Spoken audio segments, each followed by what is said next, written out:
Gracias, George. Muy buenas noches. Para nosotros es un grato placer, como cada noche, pues compartir la palabra de Dios. Estamos muy contentos. Tenemos un buen grupo que ya se conectó, un buen grupo puntual. Lo bueno que tenemos en el Zoom es que no hay tapones. Podemos conectarnos rápidamente desde cualquier lugar y los que se dirigen a sus casas también se pueden conectar vía sus celulares. Así que estamos tocando un tema que para mí es básico. Muchas veces nosotros estamos asistiendo a las iglesias y a veces no dedicamos un poquito de tiempo a entender en realidad cuál es el problema que realmente afecta a todo el universo, por qué Dios se involucra, por qué Dios tiene necesariamente que intervenir en nuestra salvación eterna. En realidad, ¿qué es lo que ha estado en juego a través de la historia de todo el universo?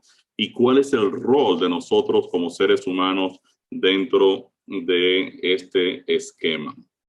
Así que voy a presentarme delante del Señor. Voy aquí primero a compartir un momentito la pantalla. Ustedes también la tenían allá. Vamos a continuar con el tema o la introducción a por qué tú necesitas un Salvador con el conflicto cósmico.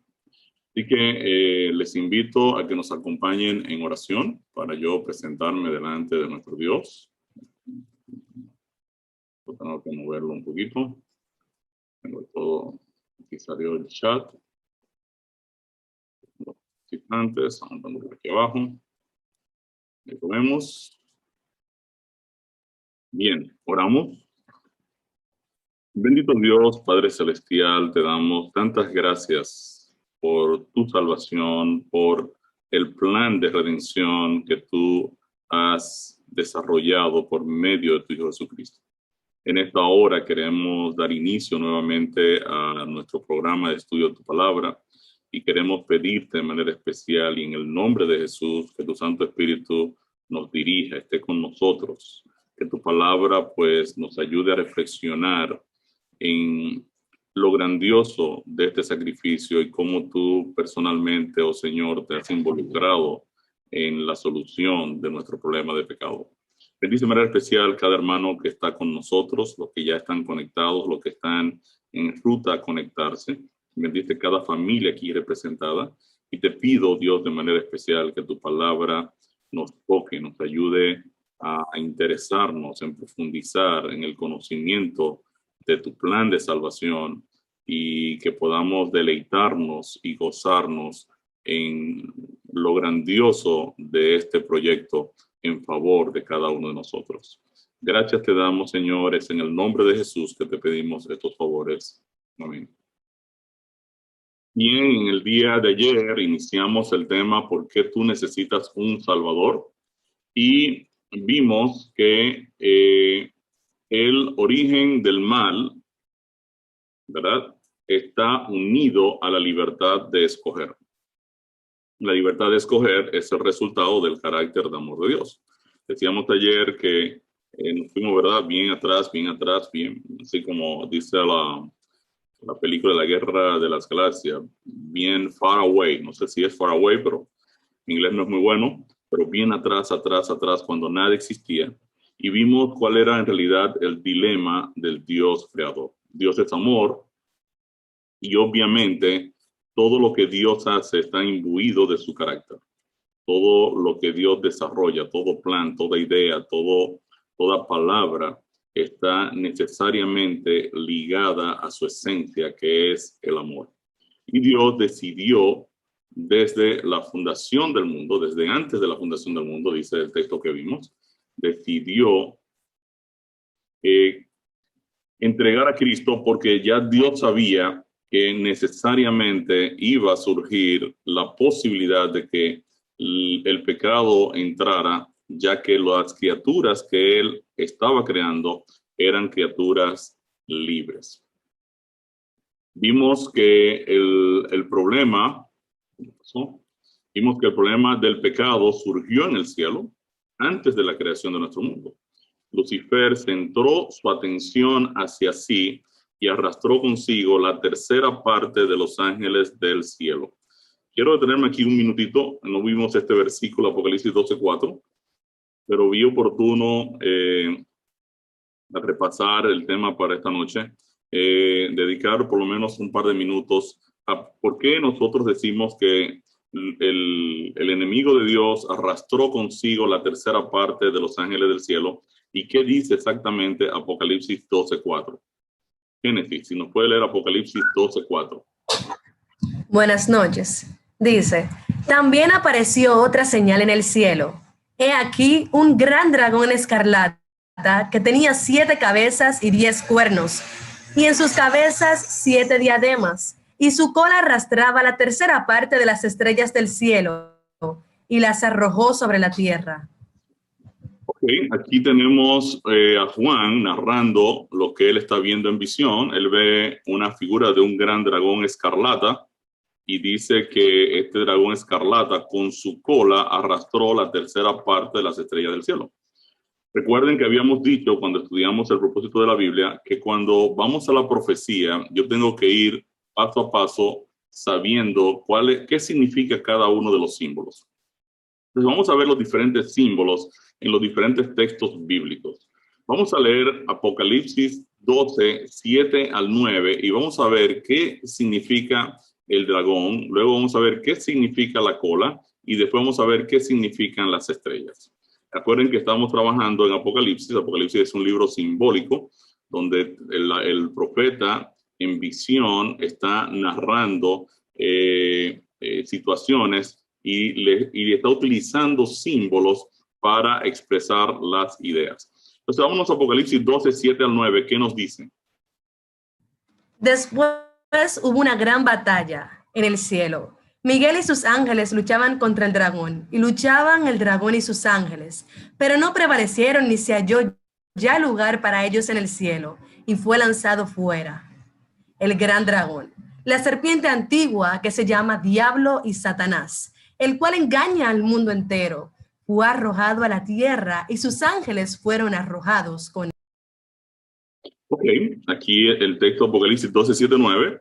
Piense que estamos en el mismo texto, en el mismo capítulo, Apocalipsis 12. El mismo capítulo me está diciendo a quién representa el gran dragón que Juan está viendo y representa a Satanás, al enemigo de Dios. La palabra Satanás significa adversario. Y el texto también está diciendo que hubo una batalla en el cielo. Ahora, esta no fue una batalla de misiles, ni de armas, ni de pistolas, o sea, nada de eso. La palabra en original, cuando usted la busca, usted se va a dar cuenta que la palabra en original traducida en la Reina Valera como batalla es polemos. Y cuando uno ve esta palabra en griego, polemos, lo primero que uno recuerda es la palabra polémica. Quiere decir que la batalla que ocurrió en el cielo fue una batalla de argumentos. O sea, argumentos. ¿Por qué yo tengo que adorarte si yo soy libre? ¿Por qué yo no puedo adorar otra cosa? O sea, empieza una discusión en el cielo y obviamente el enemigo de Dios empieza ahora a altercar con Dios en una polémica, comienza a argumentar al respecto. Ahora vamos a ver qué significa la cola del punto de vista profético en Isaías 9:15. Génesis. El anciano y el venerable de rostro es la cabeza. El profeta que enseña mentira es la cola. ¿Qué significa la cola en el lenguaje profético? Significa mentira. ¿Y qué representan las estrellas? Que fue con la cola que arrastró la tercera parte de las estrellas. Vamos a Apocalipsis 1:20 a ver qué significan las estrellas. También el misterio de las 7 estrellas que has visto en mi diestra y de los 7 candeleros de oro. Las 7 estrellas son los ángeles de las 7 iglesias y los 7 candeleros que has visto son las 7 iglesias. Fíjense que en el lenguaje simbólico de Apocalipsis, las estrellas representan ángeles, ángeles. Quiere decir que cuando vimos Apocalipsis 12:3-4, lo que Juan está viendo es al enemigo de Dios que con mentira arrastró la tercera parte de los ángeles y creó entonces una situación de conflicto. Entró en una batalla de discusión, de argumentos. Cuando usted lee, por ejemplo, en Ezequiel 28, que también se narra la caída de Lucifer, vamos a buscarlo ahí también. Ezequiel 28, si mal no recuerdo, es el verso 16. Vamos a buscarlo aquí mismo directamente en la Biblia. Ezequiel 28, 16. Vamos a utilizar la Reina Valera. 60, ok. Vamos a leerlo desde el 12. Si puedes leerlo desde el 12, por favor. Hijo de hombre. Vamos a abrirlo mejor. Ahí está. Okay. Hijo de hombre, levanta endechas sobre el rey de Tiro y dile, así ha dicho Jehová el Señor, tú eras el sello de la perfección, lleno de sabiduría y acabado de hermosura. El Edén, el huerto de Dios estuviste. De toda piedra preciosa era tu vestidura, de cornerina, topacio, jaspe, crisólito, berilio y ónice, de zafiro, carbunclo, esmeralda y oro. Los primores de tus tamboriles y flautas estuvieron preparados para ti en el día de tu creación. Tú, querubín grande, protector, yo te puse en el santo monte de Dios. Allí estuviste, en medio de las piedras de fuego te paseabas. Perfecto eras en todos tus caminos, desde el día que fuiste creado hasta que se halló en ti maldad. A causa de la multitud de tus contrataciones, fuiste lleno de iniquidad y pecaste, por lo que yo te eché del monte de Dios y te arrojé de entre las piedras del fuego. Oh querubín protector, se enalteció tu corazón a causa de tu hermosura, corrompiste tu sabiduría a causa de tu esplendor. Yo te arrojaré por tierra, delante de los reyes te pondré para que miren en ti. Con la multitud de tus maldades y con la iniquidad de tus contrataciones, profanaste tu santuario. Yo pues saqué fuego de en medio de ti, el cual te consumió, y te puse en ceniza sobre la tierra a los ojos de todos los que te miran. Todos los que te conocieron de entre los pueblos se maravillarán sobre ti. Espanto serás y para siempre dejarás de ser. Excelente. Fíjense entonces que el texto dice que este querubín que se movía en el santo monte de Dios era perfecto en todos sus caminos desde el día en que fue creado hasta que ahora se equivocó. Ahora se apartó de Dios. Y aquí hay un texto muy interesante que él dice, a causa de la multitud de tus contrataciones. Nosotros tenemos aquí la Biblia Reina Valera, con los números strong. Déjame ver si lo tengo acá. Okay, acá. Vamos a crear la New King James, a ver si lo tengo acá. Trading.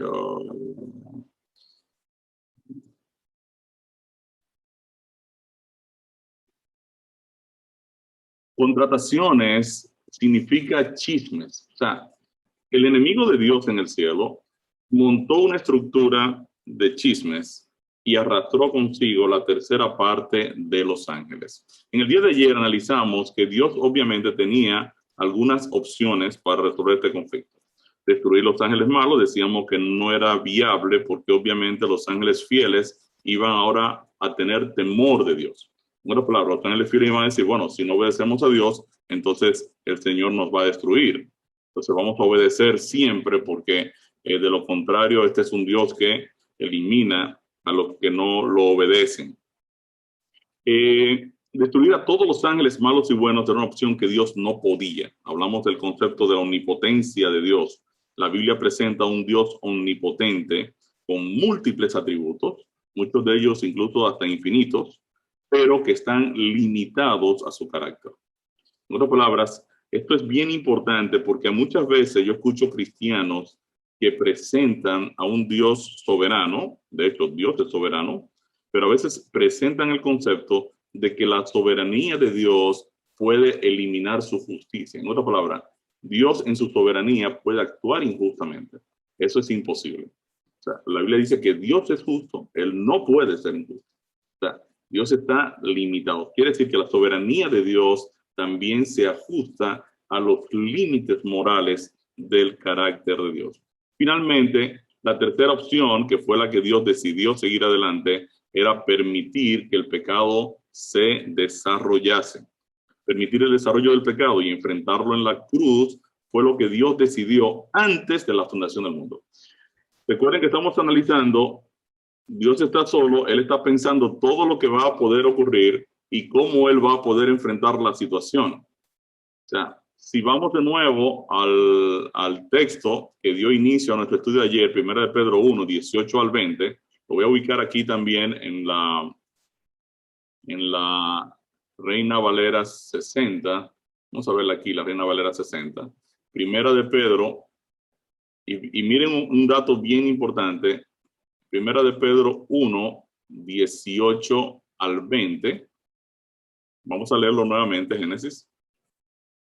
Sabiendo que fuisteis rescatados de vuestra vana manera de vivir, la cual recibisteis de vuestros padres, no con cosas corruptibles como oro o plata, sino con la sangre preciosa de Cristo, como de un cordero sin mancha y sin contaminación, ya destinado desde antes de la fundación del mundo, pero manifestado en los postreros tiempos por amor de vosotros.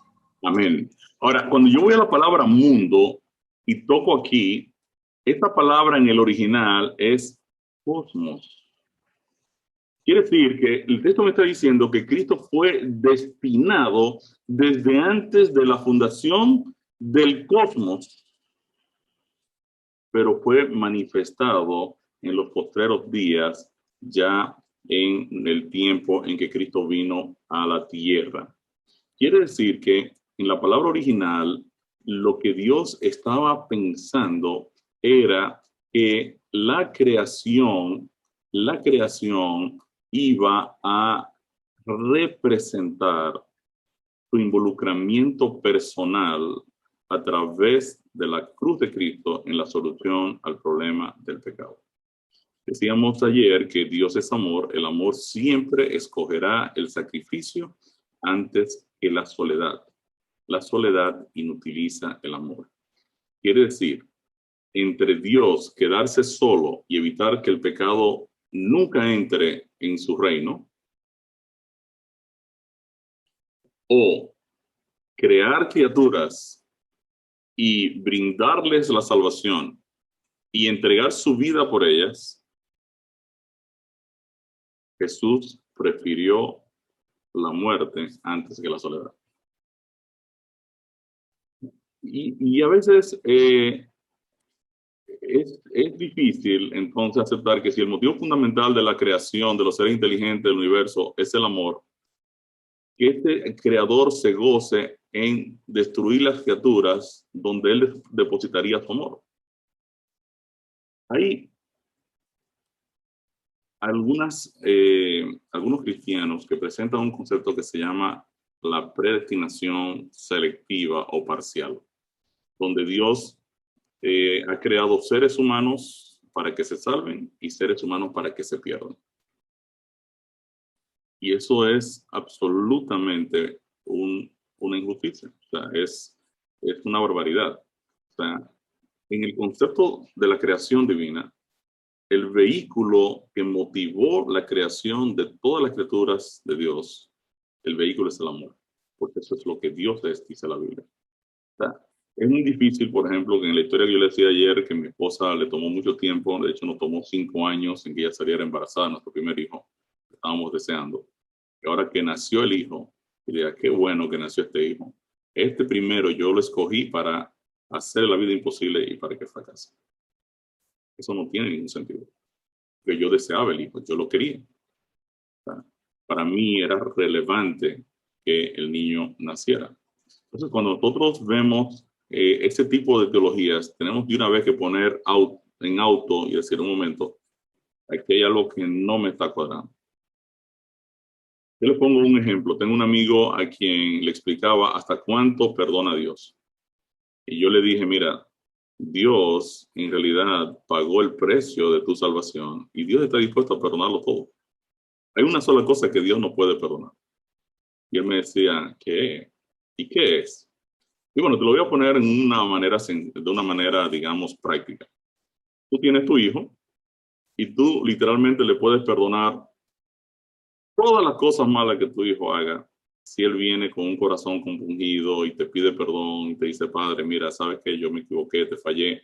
Él puede haberse metido en las drogas, pudo haber caído preso, pudo haber hecho una cosa terrible y después venir y decirte, sabes qué, papá, yo te fallé, yo me equivoqué, yo necesito que me perdones. Tú le puedes perdonar todo a tu hijo, excepto una sola cosa que no le puedes perdonar. Y él se sorprendió y me dijo, ¿y qué es? Pero bueno, si tu hijo llega un día y te dice, ¿sabes qué? Digamos que el amigo se llame Fausto. ¿Sabes Fausto? Fausto, pero yo soy tu papá, tú siempre me has dicho papá. No, ahora tú te vas a llamar Fausto. A partir de ahora tú no eres mi papá. No me busques, no me llames, no quiero tener ningún tipo de relación contigo. Tú no puedes perdonar eso. Y me dice, ¿por qué no lo puedo perdonar? Digo, porque no depende de ti. Tú le puedes decir a tu hijo, pero hijo, yo te amo. ¿Cómo es posible? No, pero ¿por qué esa decisión? Y él te va a decir, no quiero una relación contigo. No me interesa. No me busques.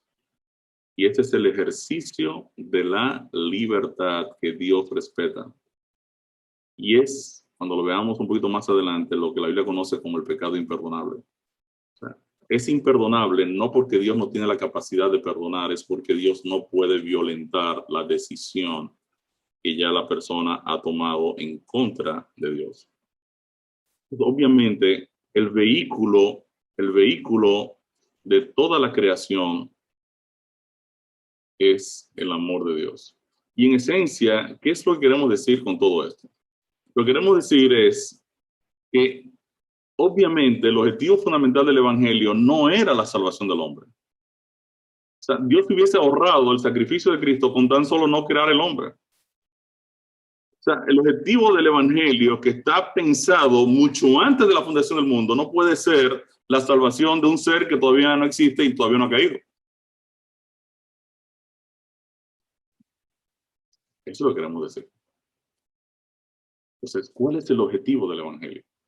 Por medio del Evangelio, Dios ahora va a dar a conocer al universo su carácter de amor y justicia. En definitiva, el objetivo fundamental del Evangelio no es nuestra salvación. El objetivo fundamental del Evangelio es revelar el carácter de Dios al universo.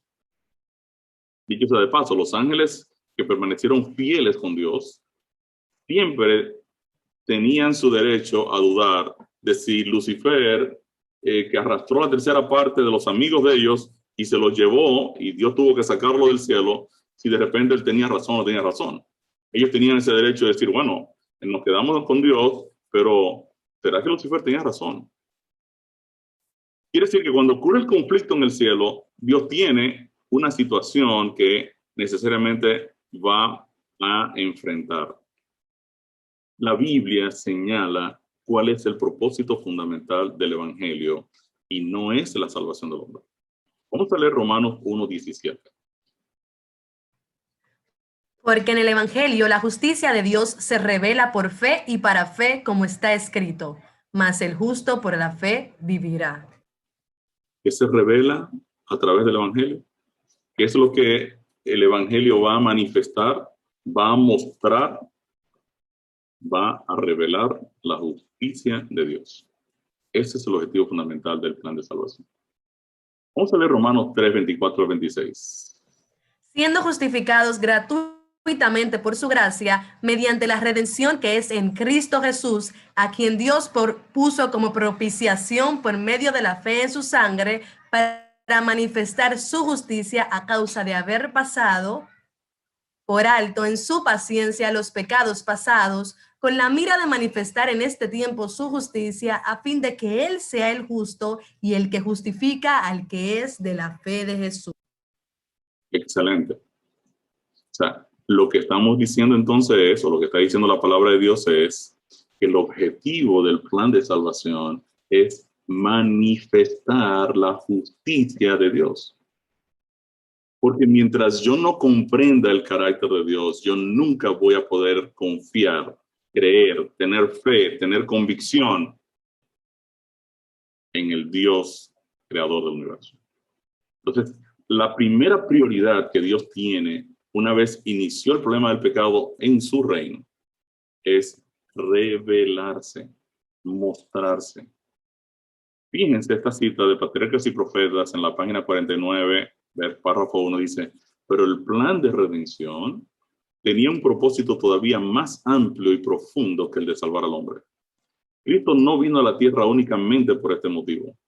No vino meramente para que los habitantes de este pequeño mundo acataran la ley de Dios como debe ser acatada, sino que vino para vindicar el carácter de Dios ante el universo. Interesante. Entonces, ahora entra el proceso de la creación del hombre. La Biblia dice que Dios escoge la humanidad antes de la fundación del mundo, para que ésta revele su carácter y sea el testimonio de su gloria. ¡Wow! Gloria a Dios. Efesios 1, 3 al 6. Vamos a leer este texto. Léemelo, Génesis, con calma y con mucho énfasis. Bendito sea el Dios y Padre nuestro, Señor Jesucristo, que nos bendijo con toda bendición espiritual en los lugares celestiales en Cristo, según nos escogió con Él. En Él. Según nos escogió en Él. Según nos escogió en Él antes de la fundación del mundo, para que fuésemos santos y sin mancha delante de Él, en amor, habiéndonos predestinado para ser adoptados hijos suyos por medio de Jesucristo, según el puro afecto de su voluntad, para la alabanza de la gloria de su gracia, con la cual nos hizo aceptos en el amado. Gloria a Dios. El texto está diciendo entonces que, y yo creo que el apóstol Pablo quedó impactado con esto, porque es que, señores, nadie hace un proyecto que le va a costar la vida. Y yo vuelvo de nuevo al ejemplo de que mi esposo y yo deseamos un hijo, y el médico nos dice: miren, perfecto, qué bueno que ustedes quieren un hijo, pero con el nacimiento del hijo, ustedes van a tener que morirse los dos. Es para pensarlo. Es para pensarlo. O sea, la creación de mi hijo me va a costar la vida mía. Yo creo que el apóstol Pablo está pensando lo que estaba en la mente de Dios antes de la fundación del mundo, y decir: ok, yo voy a crear un universo, voy a crear criaturas con libre albedrío, pero va a venir la decisión en que estas criaturas van a un momento determinado a decirme: no queremos estar contigo. Y ante ese problema, yo voy a tener que decir: wow, ¿cómo lo voy a enfrentar? Voy a revelarme y voy a tener que demostrarle, no solo a las criaturas que cayeron, sino a las que se quedaron conmigo. Voy a tener que revelarme, voy a tener que hacer un display de mi carácter, voy a tener que mostrarme. Eso es lo que dice Romanos 3. Dice: wow, Dios va a manifestar en ese tiempo su justicia para que todo el mundo entienda que Él es el justo. Y para mí el tema del evangelio es extraordinario, porque a través de los años nosotros siempre entendíamos que el hombre, wow, nosotros somos los protagonistas. No somos los protagonistas. Dios es el protagonista. Jesús es el protagonista. Y Dios nos escogió en Cristo, dice el texto, desde antes de la fundación del cosmos. Esto es lo que dice el original. Para que fuésemos santos, sin mancha delante de Él. Fíjense que Dios escogió a la humanidad no para que se pierda, sino para santidad. Predestinó a toda la humanidad, no a un grupito. Predestinó a toda la humanidad para que pudiesen ser adoptados como hijos suyos. Entonces dice el texto: para alabanza de la gloria de su gracia. Entonces la justicia de Dios entra aquí en juego. Porque mucha gente dirá, bueno, pero entonces tú me estás diciendo, Ricardo, que el Señor entonces nos utilizó a nosotros para revelarse. Bueno, sí, de cierta manera sí. Pero entonces, ¿eso sería justo o no sería justo? Bueno, la justicia de Dios le permite escoger la humanidad para revelar su verdadero carácter, siempre que se respeten al menos 4 condiciones. La primera condición que debiera respetar la justicia de Dios es que si Dios va a escoger a la humanidad y ahora, y vamos a ver qué pasa luego con Adán y por qué Dios se da cuenta que Adán necesariamente va a caer. Porque la Biblia dice que el ser humano fue creado por debajo de los ángeles. Si Lucifer, obviamente, hizo pecar a los ángeles, pues Adán y Eva necesariamente iban a ser pues pan comido. Pero eso no es lo relevante. Porque a Dios eso no le está preocupando ahora mismo. La justicia de Dios le permite escoger a la humanidad siempre que el camino a la salvación eterna de cada ser humano pueda estar garantizado. O sea, Dios mantendría en favor de cada ser humano en todo momento y gratuitamente un camino abierto a la salvación del problema del pecado y le ofrecería la vida eterna de Cristo. Si usted se lee Isaías 45:22, el texto dice, y es Dios quien está hablando, mirad a mí y sed salvos todos los términos de la tierra, porque yo soy Dios y no hay más. Y 1 Timoteo 2:3 y 4 dice, porque esto es bueno y agradable delante de Dios nuestro Salvador, el cual quiere que todos los hombres sean salvos y vengan al conocimiento de la verdad. ¿Qué es lo que Dios quiere? Que todos los seres humanos sean salvos. Quiere decir entonces que la justicia de Dios le permite decir, ok, yo voy a crear al hombre, el hombre va a caer, bueno, perfecto, va a caer, pero yo, para que mañana no haya duda de que he sido injusto, yo tengo necesariamente que proveerle a la humanidad un camino abierto, libre, hacia la salvación eterna. A menos que ellos digan, no queremos ser salvados. Ya es una decisión que él va a respetar, que fue el ejemplo que le puse a mi amigo. Si el hombre dice, no me interesa tu salvación. Tengo un amigo que un día me dijo, mira Ricardo, a mí no me interesa la vida eterna, no me interesa. A mí solo me interesa divertirme en este planeta. Punto. Así que no me hables más. Yo había durado años explicándole el plan de salvación. Y cuando él me dijo eso, yo dije, wow. Y literalmente lo dejé en banda. Oro por él y digo, Señor, yo sé que tu misericordia lo puede alcanzar. Pero él me dijo, no me interesa. Segundo punto. Bueno, para mantener el camino de salvación abierto, Dios le da a cada ser humano la palabra, la fe, el arrepentimiento, el bautismo, el perdón de los pecados, le da el Espíritu Santo para que habite dentro de la persona, le da la oración, el discernimiento espiritual, el valor de testificar y finalmente le entrega la vida eterna. Quiere decir que Dios provee todo lo necesario para que cada ser humano pueda alcanzar la salvación eterna. ¿Eso es justo? ¿Eso es justo? Hay un punto importante, cuando el pecado entró en el universo de Dios, en realidad ya no había seguridad de ninguna de las creaciones que Dios hiciera de ahí en adelante. Todas iban a estar expuestas. Ya el problema del pecado era un problema en el reino de Dios que había que enfrentarlo, había que darle la cara y había que proveerle una solución. También el segundo punto, Dios arriesgaría más que cualquier ser humano. Por medio del Evangelio, Dios entregó a Cristo y la vida de Cristo, la vida eterna de Cristo. Y cuando estudiamos el tema de la cruz, ustedes van a ver qué es en realidad lo que sucede en la cruz, que no es necesariamente lo que hemos estado aprendiendo por años. Juan 3:16 dice, porque de tal manera amó Dios al mundo, realmente la palabra dice al cosmos, porque el proyecto de salvación no es solo un proyecto de salvación del hombre, es un proyecto de salvación del cosmos. O sea, en Cristo está representado la solución al problema del pecado de todo el universo. Dios dio a su Hijo unigénito para que todo aquel en el que no se pierda más tenga vida eterna. Romanos 8:32 dice, el que no escatimó, Dios no barajó, Dios no dijo, un momento, ¿qué me sale más barato? Dios no escatimó a Cristo, sino que lo entregó por todos nosotros ¿cómo no nos dará también todas las cosas? La tercera condición es que Dios sufriría más que cualquier ser humano. Y es lógico, muchas veces vemos mucho sufrimiento en la tierra. Probablemente muchos de nosotros hemos recibido serios problemas, familiares que amamos, que fallecieron fuera de tiempo, enfermedades, situaciones difíciles. Pero la Biblia dice que Dios quebrantaría a Cristo, haciéndolo cargar todos nuestros dolores y quebrantos hasta la misma muerte y muerte de cruz.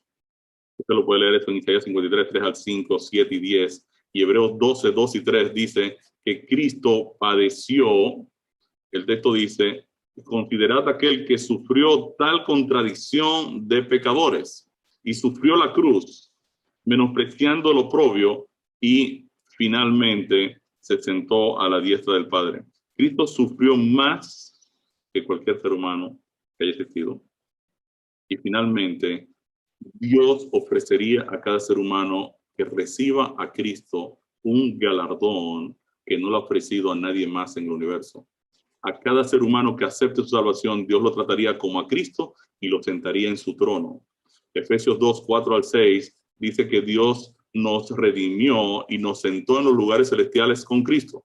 Y Apocalipsis 3, 21 dice, al que venciere, yo lo haré sentar conmigo en mi trono, así como yo he vencido y me he sentado con mi Padre en su trono.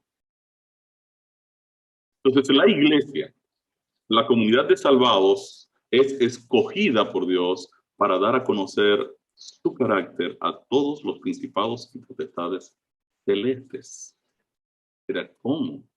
O sea, nosotros estamos llamados a mostrar el carácter de Dios a los ángeles de Dios. Eso es lo que dice la Biblia. Vamos a leer Efesios 3, 8 al 11. A mí me fue dada esta gracia de anunciar entre los gentiles el evangelio de las inescrutables riquezas de Cristo y de aclarar a todos cuál sea la dispensación del misterio escondido desde los siglos en Dios, que creó todas las cosas, para que la multiforme sabiduría de Dios sea ahora dada a conocer por medio de la Iglesia a los principados y potestades en los lugares celestiales, conforme al propósito eterno que hizo en Cristo Jesús nuestro Señor. Wow. ¿Qué está diciendo el texto? El apóstol Pablo está diciendo aquí que a nosotros, a la iglesia, se nos dio ahora el privilegio de dar a conocer la multiforme sabiduría de Dios a los principados y potestades en los lugares celestiales. A los ángeles fieles que se quedaron con Dios, nosotros le estamos explicando cómo es el Dios a quien ellos sirven. Y le estamos explicando cómo es la justicia de Dios, cómo es el amor de Dios, cómo es el carácter de Dios, cómo es la fidelidad de Dios. Todos los atributos que ellos no conocían de Dios. Ahora la iglesia se lo revela a todo el ejército celestial. Entonces, por ende, el evangelio afecta a Dios, a los ángeles fieles, a los infieles, a las criaturas del universo, a los seres humanos. En realidad, el evangelio afecta a todo el universo de maneras distintas. Y definitivamente nos afectó a nosotros. Pues en este programa, nosotros vamos a estudiar cómo el evangelio nos afectó a nosotros. ¿Cuál es el propósito del evangelio al interactuar con nosotros? ¿Qué nos resuelve el evangelio? Y cómo Dios entonces funciona en la salvación del pecador. El objetivo de este programa, que a partir de ahora vamos a empezar a hacer los análisis en detalle, es enseñar cómo el evangelio afecta a cada ser humano. Vamos a hacer una pequeña introducción a todo el programa aquí y Vamos a leer Génesis 1:26. ¿Quién creó al ser humano y con qué propósito? Génesis 1:26.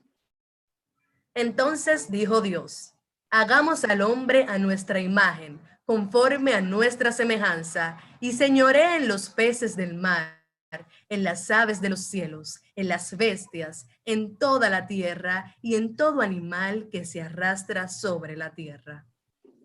La Biblia es muy clara. ¿Quién creó al hombre y con qué fin? Dios lo creó, ¿verdad? La creación del hombre fue un evento extraordinario. Deuteronomio 4:32 expresa que Dios estaba fascinado con la creación del hombre. Vamos a leer Deuteronomio 4:32. Porque pregunta ahora si en los tiempos pasados, desde el día que creó Dios al hombre sobre la tierra, si desde un extremo del cielo al otro se ha hecho cosa semejante a esta gran cosa, o se haya oído otra como esta.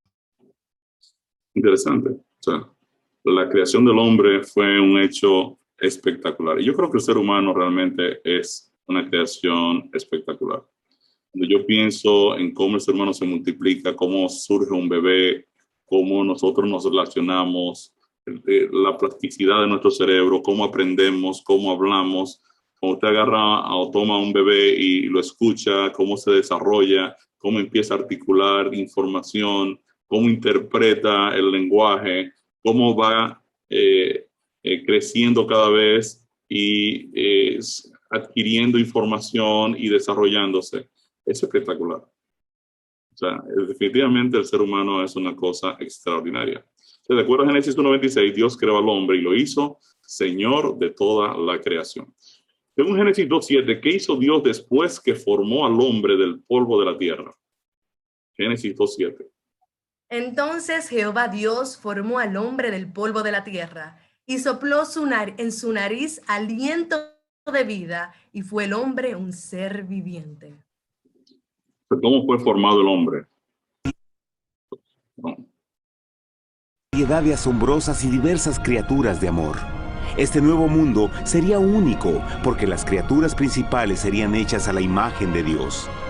Para ellos, el Señor también les daría dominio de este nuevo planeta que conocemos como Tierra. En el principio creó Dios la tierra, y vio Dios todo cuanto había hecho, y era bueno en gran manera. ¡Qué imagen tan asombrosa! Dios forma un nuevo mundo, nuestro planeta Tierra. Y con cada maravilloso día de la creación, algo nuevo y espectacular entraba a formar parte de la escena. Por ejemplo, en el tercer día Dios habló y vegetación hermosa y exuberante saltó a la existencia. Plantas de todos los colores, formas y tamaños.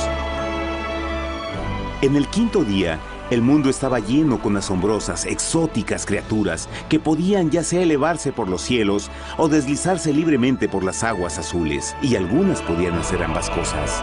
El sexto día vio la presentación de una variada y diversa multitud de animales terrestres. Desde el gigante elefante hasta la pequeña ardilla, cada uno encontró un hogar en el nuevo planeta y un lugar para vivir en armonía con el resto de la creación. Y también en el sexto día, Dios creó al hombre.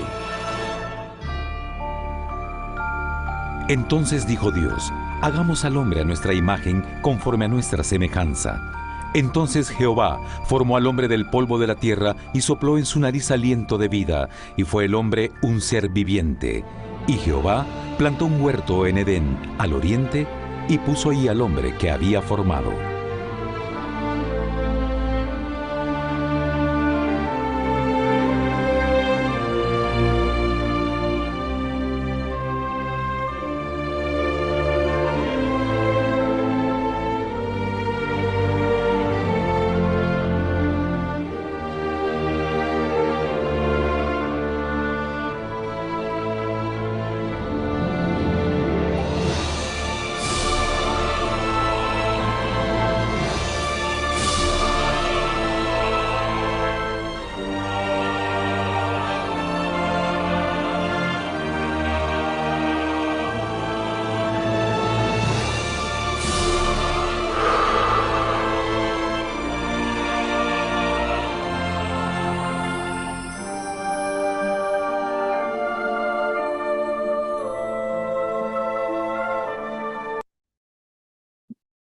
Muy bien, le vamos a pasar por el WhatsApp el video completo para que lo puedan ver en sus casas. Es un video muy lindo del conflicto cósmico, la creación de todo el planeta, para que también ustedes lo puedan pasar en sus iglesias, lo puedan ver y todo eso.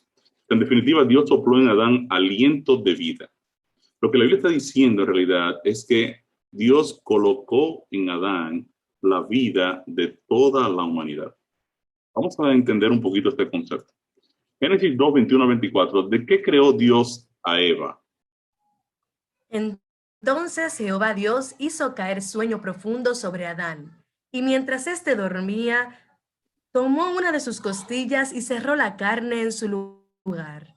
Y de la costilla que Jehová Dios tomó, ¿por qué escribió? Ok. Y de la costilla que Jehová Dios tomó del hombre hizo una mujer. Y la trajo al hombre. Dijo entonces Adán: esto es ahora hueso de mis huesos y carne de mi carne. Esta será llamada varona, porque del varón fue tomada. Por tanto, dejará al hombre. ¿Puede ¿Perdón? volver? Es que cuando escriben en el chat se me tapa lo que estoy leyendo, entonces me distraigo, no Perdón. puedo ver. Por tanto, dejará el hombre a su padre y a su madre, y se unirá a su mujer, y serán una sola carne. Mientras Adán fue formado por las manos de Dios del polvo y le sopló Dios aliento de vida a Adán, Eva fue formada de la costilla de Adán. ¿Qué quiere decir la palabra de Dios? La Biblia presenta que Dios hizo al hombre del polvo de la tierra y luego Dios sopló aliento de vida en Adán. En realidad, lo que Dios hizo fue que colocó la vida de todos los seres humanos en Adán. Y esa es la razón de por qué Dios tomó de Adán la vida con la cual creó a Eva. En otras palabras, Adán era el reservorio de la vida de toda la humanidad. El nombre Adán, de hecho, significa humanidad. Adán fue formado por las manos de Dios. Eva fue sacada de la costilla de Adán. Y de esta pareja, toda la raza humana llegó a existir. Por lo tanto, la raza humana a la que todos pertenecemos es la proliferación de la vida de Adán. Y eso es lo que dice Hechos 17:26. Y de una sangre ha hecho todo el linaje de los hombres, para que habiten sobre toda la faz de la tierra, y les ha prefijado el orden de los tiempos y los límites de su habitación. Entre de una sola sangre salió todo, de una sola vida. La sangre representa la vida. De una sola vida, la vida de Adán, se multiplicó toda la raza humana. Quiere decir que Dios colocó en Adán la fuente de vida de toda la humanidad. Lea Génesis 2, 15 al 17. ¿Qué mandó Dios a Adán a no comer en el jardín del Edén? Tomó pues Jehová Dios al hombre y lo puso en el huerto de Edén para que lo labrara y lo guardase. Y mandó Jehová Dios al hombre diciendo: de todo árbol del huerto podrás comer, mas del árbol de la ciencia, del bien y del mal, no comerás, porque el día que de él comieres, ciertamente morirás. Ok. La Biblia dice entonces que Dios colocó en el Edén una prueba de lealtad o fidelidad hacia él. Adán fue creado con libre albedrío.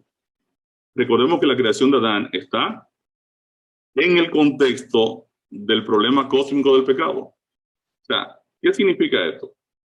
Cuando Dios crea a Adán y Eva, obviamente los ángeles fieles están con Dios, los infieles están con el enemigo de Dios. Ahora entran estas criaturas en la escena, ¿verdad?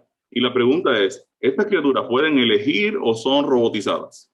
¿Tienen capacidad de tomar decisiones? ¿Pueden elegir su destino? Correcto. ¿Pueden tomar decisiones libremente en favor del bien o en favor del mal? Entonces ahora Dios coloca una prueba en el jardín del Edén para mostrarle a todo, ¿verdad? A todo el universo que está observando la problemática, que en realidad Adán y Eva eran libres, podían escoger. Entonces aquí tenemos una situación. La Biblia dice que en el centro del Edén, Lo dice, creo que Génesis 2:9. Búscalo aquí rápidamente porque así nos aseguramos de que el texto está en Génesis 2:9. Perfecto. Vamos a leer Génesis 2:9. Génesis. Y Jehová Dios hizo nacer de la tierra todo árbol delicioso a la vista y bueno para comer. También el árbol de vida en medio del huerto y el árbol de la ciencia del bien y del mal. Perfecto. Quiere decir que en el centro del jardín del Edén están estos dos árboles maravillosos.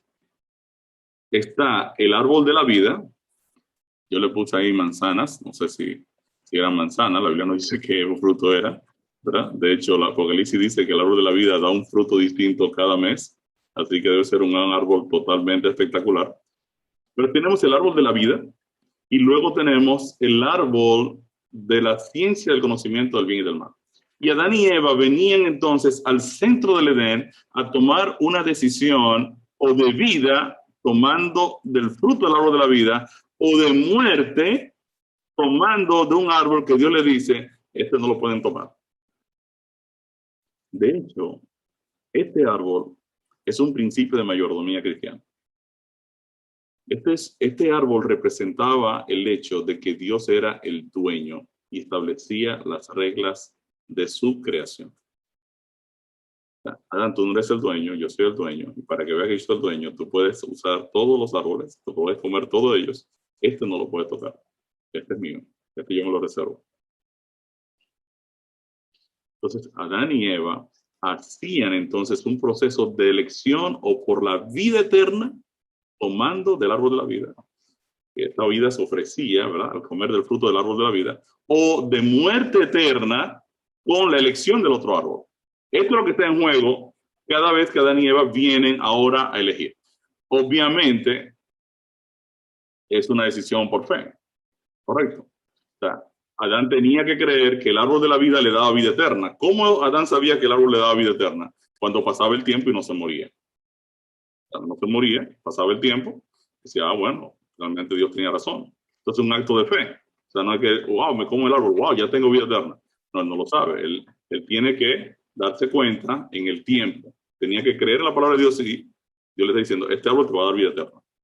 Mientras lo estés comiendo, te está dando vida. Ahora, este no lo puede tocar, porque si te lo tocas, entonces tú habrás pecado y estarás condenado a muerte eterna.